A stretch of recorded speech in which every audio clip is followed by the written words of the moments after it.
Untuk Asagi ini sendiri kalau mau disensir, itu bisa kelihatan itu dari size berapa sih Pak biasanya? Ya 5 cm udah kelihatan. Udah kelihatan ya? Ya ciri-cirinya yang bagus sudah kelihatan, tapi untuk maksimal seleksi itu 15 cm minimal. Itu sudah mulai, jaringnya sudah mulai kelihatan jelas, Iya. sama hananya itu Hananya udah jelas. udah mulai jelas Iya. nih. Jaring indigo ring itu sama hananya. Iya. Nah kalau semisal kayak di sawah itu biasanya kelemahannya dia lebih di mana Pak yang kurang maksimal? Untuk warna merahnya cenderung naik, terus untuk jaringnya itu kerapiannya jaring kurang rapi, kurang jelas. Warnanya jadi jaringnya itu cenderung belum muncul kalau di kolam lumpur. Kolam lumpur ya? Iya.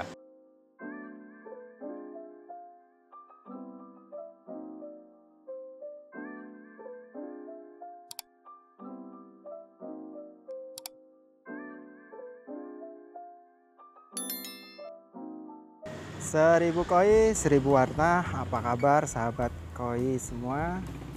Kembali lagi Abi Sukhoi menyapa sahabat koi semua di video kita kali ini ya. Nah sahabat koi, seperti yang ada di dalam video, saya sekarang berada di Kedung Koi. Nah Kedung Koi ini ada di Legok juga. Ini salah satu tempat breeder. Nah, udah lama juga pengalamannya di dunia ikan koi. Karena seperti biasa kita ingin berbagi informasi ke sahabat koi semua terkait ikan koi ya pastinya. Nah, oke. Namun sebelum itu sahabat koi boleh dong like, subscribe bagi yang belum subscribe nih. Dan nyalakan tombol loncengnya agar mendapatkan video-video terbaru dari Abi Sukhoi. Oke, yuk. Sahabat koi, kita temui owner yang ada di sini, atau mungkin kita bisa bilang guru ya. Nah ini kolamnya ada di depan rumah, mungkin yang biasa lewat sini mungkin pernah lihat. Nah di sini, nah ini sahabat koi bisa lihat ikan-ikan apa yang ada di sini. Ini ada terkaitannya dengan ikan yang ada di dalam kolam. Oke, yuk kita sapa beliau yuk. Nah ini dia beliau. Oke, lagi nyantai di dekat kolam, biasalah untuk orang koi Pak ya. Rokok. Orang ngerokok, ngopi di pinggir kolam itu udah nyantai nih buat teman-teman pecinta koi biasanya. Oke, ngapunten dengan Bapak Effendi. Bapak Effendi. Nah sahabat koi mungkin udah banyak yang kenal nih sama beliau. Nah Bapak Effendi ini lebih fokus ke salah satu jenis ikan koi Pak ya yang di breeding Pak ya. Iya ya, jenis Asagi. Lebih ke Asagi. Nah seperti yang saya ceritakan tadi, jadi ada hubungannya dengan ikan yang di dalam kolam tadi itu adalah beliau ini salah satu yang fokus terhadap ikan koi jenis Asagi. Mulai dari tahun berapa Pak? Kalau untuk breeding ikan koi jenis Asagi? Untuk Asagi sekitar 2015. Dari 2015 ya? Iya. Tapi untuk mengenal koi dari tahun berapa? 2000. Tahun 2000 ya? Iya.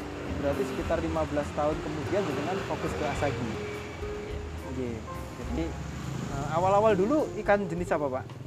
Ya Gusanke. Lebih ke Gosanke Iya, ya? Gusanke. Karena di daerah Legok ini lebih cocok ke Gosanke ya? Gusanke.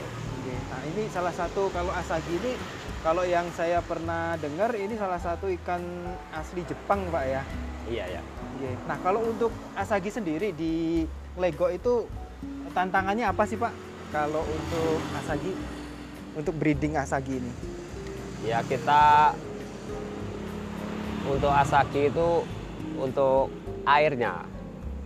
Jadi kualitas airnya itu kita cari yang pas itu agak sulit. Jadi kalau kita pembesaran di kolam lumpur cenderung warnanya kurang maksimal. Warnanya kurang maksimal. Iya. Ya? Asagi ini setahu saya ada dua jenis warna Pak ya. Jaring indigo ring itu sama hananya. Iya. Nah kalau semisal kayak di sawah itu biasanya kelemahannya dia lebih di mana Pak yang kurang maksimal? Untuk warna merahnya cenderung naik, terus untuk jaringnya itu kerapiannya jaring kurang rapi, kurang jelas. Warnanya jadi jaringnya itu cenderung belum muncul kalau di kolam lumpur. Kolam lumpur ya. Iya. Oke. Nah, berarti kan biasanya teman-teman koi ini kalau biar cepat besar kan ditaruh di kolam lumpur nih. Iya. Nah, untuk asagi nanti kelemahannya itu Pak ya. Iya, jadi kita agak santai untuk pertumbuhannya. Jadi untuk memaksimalkan kualitas warna. Oh, oke. Nah, terus untuk asagi ini sendiri kalau mau disensir itu bisa kelihatan itu dari size berapa sih Pak biasanya? Ya 5 cm udah kelihatan. Udah kelihatan ya? Ya ciri-cirinya yang bagus sudah kelihatan. Tapi untuk maksimal seleksi itu 15 cm minimal. Maksimal untuk seleksi ya? Iya. Itu sudah mulai, jaringnya sudah mulai kelihatan jelas? Iya. Sama hananya itu? Hananya udah jelas. Udah mulai jelas ya? Iya. Oke. Nah, kalau untuk breeding asagi itu antara indukan dan pejantannya itu harus asagi dengan asagi? Iya. Asagi itu memang harus masih murni dari asagi. Jadi kalau ada dulu peternak asagi dipadu sama susui itu bisa keluar susui sama asagi. Cuman hasilnya kurang maksimal. Hasilnya nggak bagus Pak Iya. ya? Oke. Nah, kalau asagi dengan asagi ini selain mengeluarkan asagi, dia mengeluarkan apa lagi Pak? Akamatsuba. Akamatsuba Iya. ya? Oke. Jadi keluarnya dua jenis asagi sama akamatsuba. Akamatsuba, berarti ada 2 jenis. Nah, kalau semisal akamatsuba dengan asagi bisa nggak Pak? Bisa. Bisa juga ya? Iya, pokok induknya masih murni dari terahnya asagi. Gitu. Jadi akamatsuba ini masih keturunannya dari asagi juga Pak ya? Iya.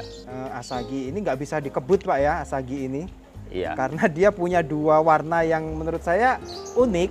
Karena ada indigo warna jaring di punggung sama hana ini masing-masing ini punya ciri dan cara treatment yang berbeda Pak ya. Nah, sekarang gini, untuk memilih asagi yang bagus itu seperti apa sih Pak? Ya, kita pertama ya dari jaringnya, kerapian jaring. Kerapian jaring ya. Ya, terus kepalanya harus itu kunci, untuk kepala harus bersih. Kepala harus bersih. Iya. Oke, terus untuk Terus sama hananya itu harus ya yang bagus itu lurus lurus dari mulut atau dari pipi ini? dari pipi. Dari pipi ya. Kalau Iya. sampai mulut kurang baik Pak ya? Nggak apa-apa. Oh, nggak apa-apa juga ya. Asal nggak terlalu naik. Oke, batas merahnya itu kalau pipi itu sampai mata nggak sih Pak? Sampai mata. Sampai mata ya? Iya. Sampai mata, terus Separuh badan. Oh, separuh separuh badan. badan. Itu merah ya. Iya. Itu terus untuk sirip dayungnya itu full merah atau sebagian yang bagus? Yang bagus full merah. Full merah ya, Iya. sirip depannya itu. Terus merahnya ini bisa sampai ke belakang Pak, sampai ke ekor. Sampai ke ekor. Oke, berarti untuk sampai ekor merah itu nggak apa-apa ya, bagus ya? Nggak apa-apa. Oh, oke. Terus ini yang nggak boleh adalah naik sampai ke Punggung. punggung itu nggak Iya. boleh ya. Tapi kalau untuk sirip punggung itu lebih bagus. Oke, berarti kalau sirip punggungnya itu ada warna merahnya, Lebih bagus. itu lebih bagus ya Iya. Pak ya? Jadi untuk kesempurnaan itu sudah melengkapi. Oke. Biasanya yang dinilai oleh juri itu kesempurnaan ini tadi Pak ya? Kalau untuk hananya. Iya. Oke, nah kadang kan ada tuh yang jaring indigonya itu, jaring punggungnya itu kan ada yang warnanya tipis dan ada yang tebel warnanya yang kayak ini. Itu sebenarnya ada jenis-jenisnya enggak sih Pak? Ya untuk jenis sisik, untuk asagi kan dibagi. Ada narumi sama konjo.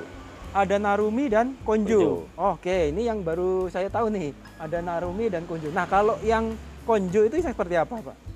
Untuk yang konjo itu cenderung warna birunya lebih tajam, jaringnya lebih kelihatan sisik-sisiknya itu. Tapi kalau untuk narumi itu kan jaringnya terlalu tipis, jadi warnanya itu jaringnya seperti di dalam itu.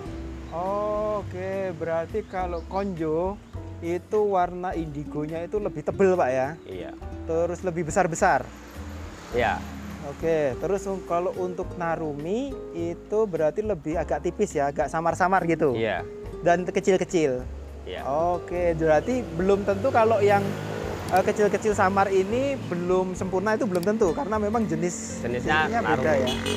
Oke, nah ini sahabat koi, ini satu informasi lagi bahwa koi ini yang dominan ada 2 jenis Pak ya, Konju dan Narumi ya. Oke, nah ini sahabat koi bisa dilihat nih di depan kita ini ada beberapa ekor asagi yang di rumah beliau ini sebenarnya masih ada tapi di sawah. Next kita akan dapat informasi dan kita akan lihat waktu sensir ya Pak ya. Iya, ya. Waktu sensir nanti kita pengen tahu seperti apa sih yang dipilih untuk asagi yang bagus, itu calon yang bagus seperti apa. Nah di sini karena ini kolamnya besar sekali, ikannya masih kecil juga, kalau kita mau nunjuk yang mana yang mungkin potensi bagus itu juga agak sulit sih Pak ya. Nanti untuk asagi yang potensinya baik itu yang seperti apa yang Belum kelihatan. belum nggak kelihatan ya. Itu di bawah. Oh itu yang di bawah itu ya, mungkin Iya. kelihatan nggak ya teman-teman. Oh nah ini naik ke atas nih ya. Ini yang bagus Pak ya. Nah Iya. potensi ya. Iya. Ini dari jaringnya ya. Iya, kerapian jaring. Kerapian jaring. Oke, itu salah satunya sahabat koi. Kebanyakan kalau dari kecil hananya belum naik Pak ya. Iya. Belum kelihatan. Tapi nanti sekitar size 15 itu hana udah mulai muncul Pak ya. Iya, 15, 20. Nah ini sahabat koi bisa kelihatan. Jadi Akamatsuba itu masih saudaranya dari asagi.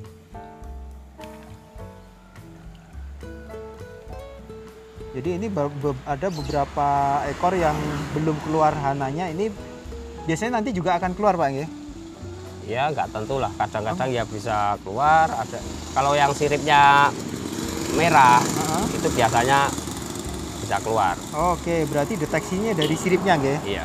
Kalau siripnya udah mulai muncul merah, berarti dia akan nanti keluar hananya. Dan hana ini nggak boleh naik sampai ke punggung atas ya, kecuali yang ada di sirip ya, Iya. sirip punggung. Terus nanti nomor beliau saya tulis di deskripsi. Kalau sahabat koi pengen dapetin asagi, mungkin mau yang so quality kayak gitu. Nah nanti waktu ngangkat ya, waktu panen itu bisa dipilih nanti mungkin.